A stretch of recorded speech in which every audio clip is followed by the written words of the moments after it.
चौक पुरावो माटी रंगावो आज मोरे पिया घर आवे चौक पुरावो माटी रंगावो आज मोरे पिया घर आवेंगे आज मोरे पिया घर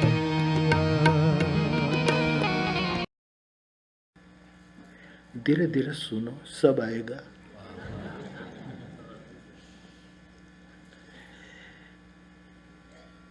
मैं बहुत चाय पीता हूं।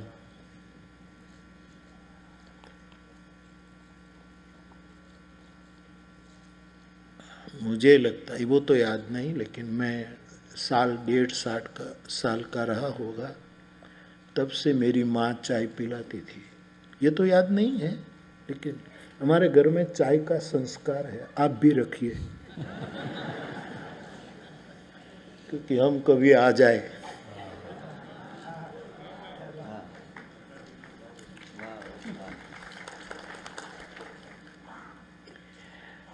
तो जहाँ से मेरी स्मृति है बचपन में, जब,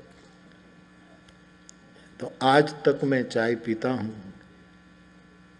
चाय में कितनी मात्रा में निकोटीन आया होगा, इतनी सालों का इकट्ठा किया जाए, लेकिन इतना निकोटीन एक साथ पी लूं तो निर्वाण निर्वाण निर्वाण। आपको निकोटीन थोड़ा थोड़ा दिया जाएगा, लेकिन मेरे स्वभाव का भी एक कारण है कि मुझे, ये कोई अपनी आत्मश्लाघा नहीं, लेकिन व्यासपीठ पर बैठा हूँ और आप अपने हैं ऐसा मैं मानता हूँ। मैं तो मानता हूँ आप मेरे हैं। आपका अभिप्राय आपको मुबारक। आपकी निजता पर मैं हमला नहीं करूँ, लेकिन मैं मानता हूँ, इसलिए कहता हूँ कि मेरा स्वभाव ही है जहाँ से अच्छाई दिखे वो ग्रहण करना। मैं औरों में क्यों जाऊं, आपको निमंत्रित करूं। काबे से बुत कदे से, कभी बज में जाम से, आवाज दे रहा हूं तुम्हें हर मकाम से। आनो भद्रा क्रतु। भारतीय मनीषा कहती है शुभ ग्रहण करो। तो दशरथ जी में जो श्रेष्ठता है वो मैं कह रहा हूं, लेकिन प्रत्येक व्यक्ति में कमजोरियां होती है। तो उसकी कुछ कमजोरियां हैं, उसकी, यद्यपि मैं लायक नहीं कि अवधपति की कमजोरियों को मैं निर्णायक रूप में आपके सामने प्रस्तुत कर सकूं। ये मेरी औकात नहीं है। ये राम पिता है, आप याद रखें। फिर मैं अपनी बोली में कहूं, ये ब्रह्म का बाप है। जिस बाप ने काम योग को काम यज्ञ में परिवर्तित कर दिया था, तभी राम प्रकट पैदा हुआ। काम योग से राम नहीं प्रकट होता, काम यज्ञ से राम प्रकट होता है। जिसको तुलसी ने बहुत सुंदर शब्द देकर नामकरण किया है, पुत्र कामेष्टि यज्ञ। सोचिए, तो मैं कौन? शायद मैं दशरथ जी को अन्याय भी कर दूं, हो सकता है। कहां रज कहां सूरज, रज और सूरज, क्योंकि सूरज में इसलिए कह रहा हूं कि यह सूर्यवंशी है। अथय आज भानु कुल भानु। तुलसी, जब दशरथ जी ने प्राण त्याग किया, तब गोस्वामी जी ने कहा, आज सूर्य कुल का सूर्य अस्त हो गया। भानुकुल भान, ये सूरज है, अवश्य सूरज है। तो कहां रज, कहां सूरज। लेकिन मुझे पता है कि मैं दशरथ जी को बाल चेष्टा में थोड़ा कोई अन्याय कर दूं तो भी मेरी बाल चेष्टा से उसकी क्षमा बहुत बड़ी है, उसकी क्षमा बहुत बड़ी है। मैं ये शब्द मेरे नहीं बता रहा हूं, विनोबा जी से लेकर बोल रहा हूं। महामुनि विनोबा जी ने कहा, गीता प्रवचन के समापन की ओर जा रहे थे, तब आपने एक वक्तव्य दिया कि मैंने जो गीता प्रवचन, उसने बहुत प्यारी बात कही कि मैं पूरा करते समय फील कर रहा हूं कि मैं नहीं बोल रहा था। वहां तक तो ठीक है, शिष्टाचार में भी बोला जाता है, हम सब कहते हैं मैं नहीं बोल रहा था, अंदर से कोई दूसरा बोल। जैसे हर कवि कहता है मैं कविता लिखता नहीं हूं, मेरे से लिखवाई जाती है। उसको कहना चाहिए मैं थप्पड़ मारता नहीं हूं, मेरे से मार दी जाती है। ये तो विनोद है, हास्य भी तो एक रस है। मेरे गोस्वामी जी ने नवो रसों का सुंदर समन्वय किया है। नव रस जप तप जोग विरागा। तुम कवि होने के नाते सब रस होना आवश्यक है। तो विनोबा जी कहते हैं कि समापन समय मुझे लगता है कि मैं नहीं बोल रहा था, लेकिन आप श्रोता गण भी समझ लो कि मुझे बिल्कुल फील हो रहा है कि आप भी सुन नहीं रहे थे, कोई दूसरा बोल रहा था, कोई दूसरे ही सुन रहे थे। उसी को खरा सत्संग कहते हैं, जब वक्ता और श्रोता अपने आप को बीच में से हटा दे, तब जो होता है वो शुद्ध सत्संग बचता है। ये बड़ा प्यारा निवेदन।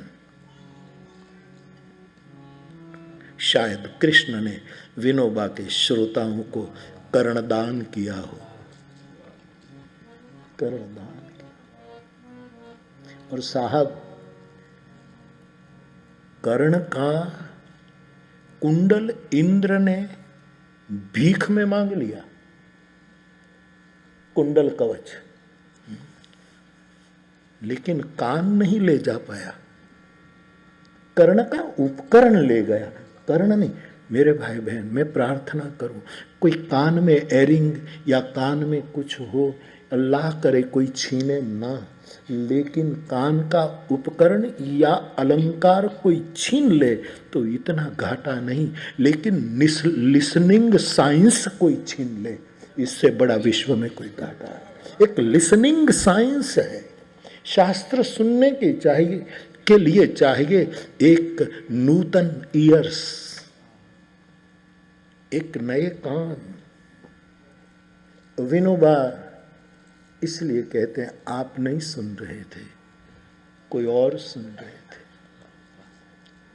हम क्यों महापुरुषों को आत्मसात नहीं कर पाते? क्योंकि हमारे पास वो साइंस नहीं है। हमारा इंद्र एरिंग ले गया होता तो चिंता नहीं।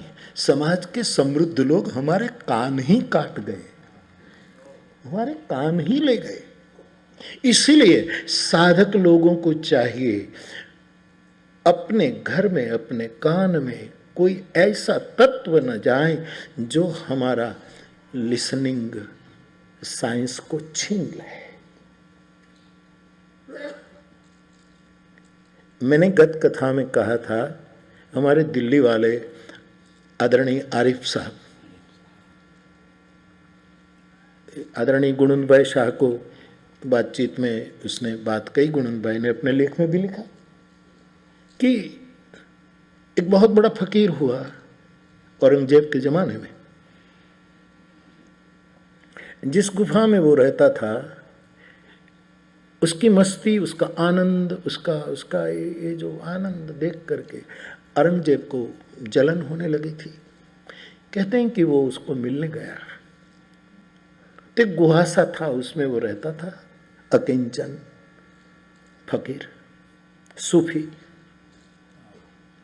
तो वहां 2 चौकीदार रखे थे कुटिया के द्वार पर।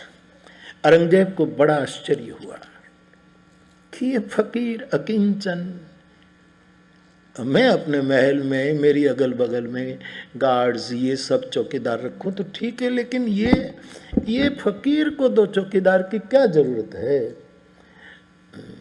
तो जब वो महात्मा से मिलता है तो पहला प्रश्न करता है कि महाराज मेरी समझ से बाहर है कि आप चौकीदार क्यों रखते हैं। बोले दुनियादारी के कुत्ते गुफा में घुस न जाए इसीलिए रखता।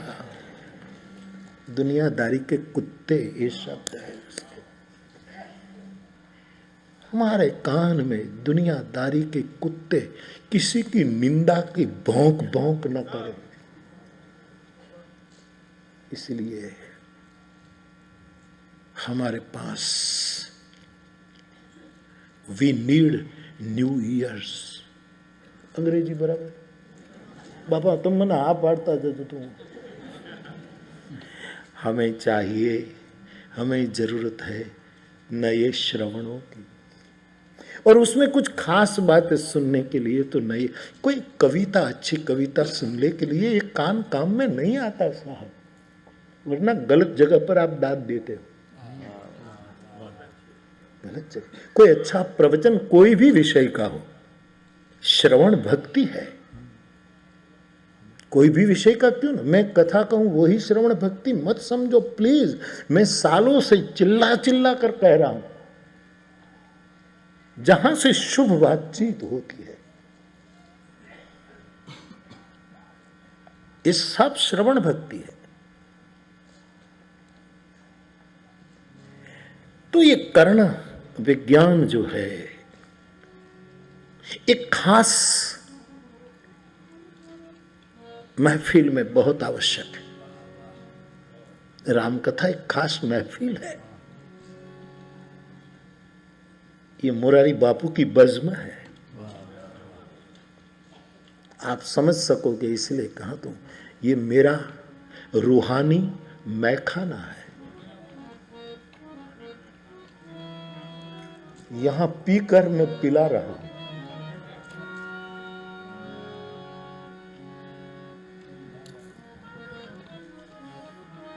पिलाए जा रहा हूं। यहां कम नहीं होती, यहां तृप्ति नहीं होती।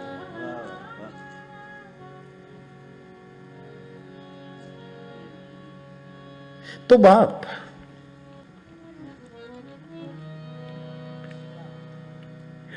विनोबा जी ने वहां कहा है कि मैंने कभी शंकराचार्य के बारे में भी थोड़ी आलोचना कर दी हो, भगवान बुद्ध के बारे में भी कुछ अपनी सोच के मुताबिक कहा हो, लेकिन मैं बोल रहा था इन्हीं बुद्ध पुरुषों के कंधे पर बैठकर, ताकि उसको जितना दिखता था इससे मुझे ज्यादा दिख रहा था। फिर भी मेरे से कोई गलती हुई हो तो मैं जानता हूं मेरी गलतियों से उसकी क्षमा बहुत बड़ी है। एक प्रज्ञावान आदमी बोल रहा है। मैं सोच रहा हूं कि कहां ब्रह्म का बाप। तुलसी कहते हैं एक पंक्ति में, मैं तेरा बेटा होना चाहता हूं दशरथ, मुझे तेरा बच्चा बना।